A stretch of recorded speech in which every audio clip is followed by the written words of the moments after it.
the Cricket's School. In one corner of the meadow lived a fat, old cricket who thought a great deal of himself. He had such a big, shining body and a way of chirping so very loudly that nobody could ever forget where he lived.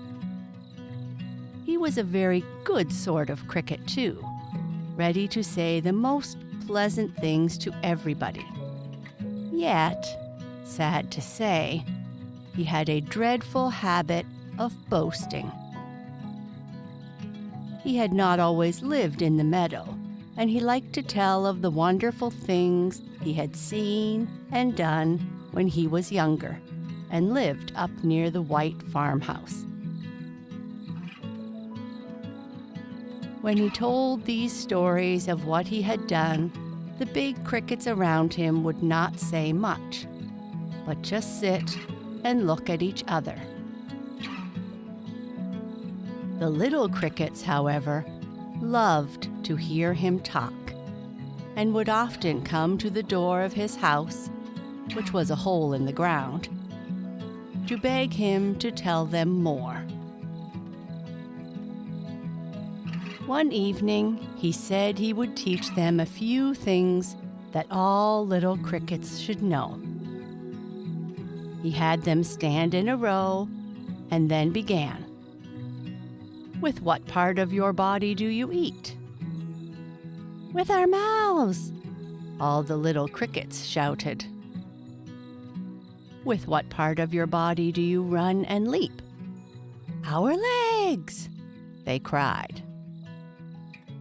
"Do you do anything else with your legs?" "We clean ourselves with them," said one. "We use them in our mouths to make our houses in the ground," said another. "Oh, yes, and we hear with our 2 front legs," cried one bright little fellow. "That is right," answered the fat old cricket.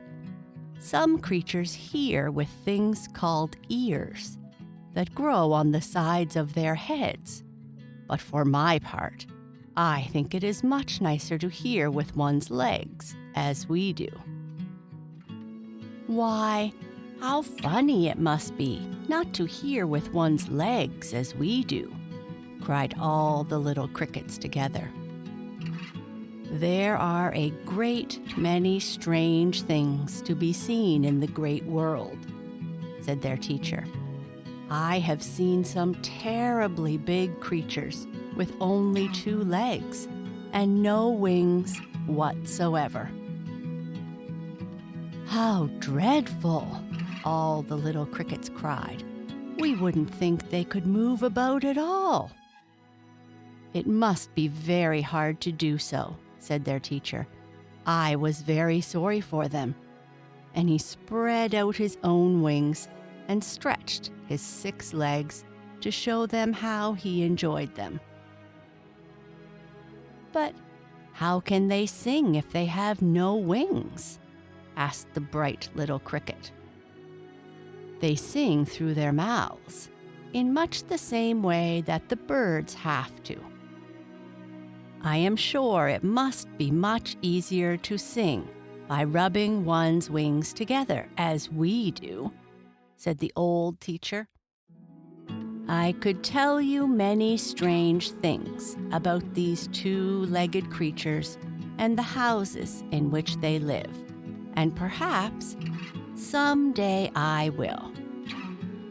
There are other large 4-legged creatures around their homes that are very terrible, but, my children, I was never afraid of any of them.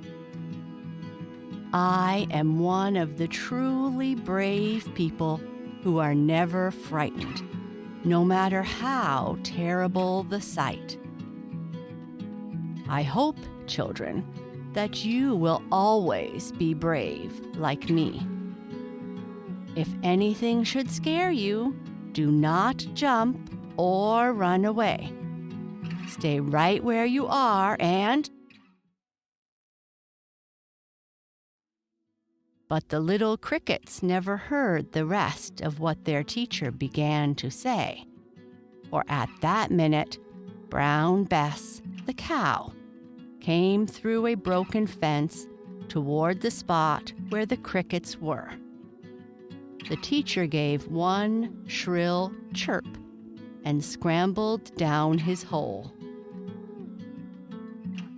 The little crickets fairly tumbled over each other in their hurry to get away, and the fat old cricket, who had been out in the great world, never again talked to them about being brave.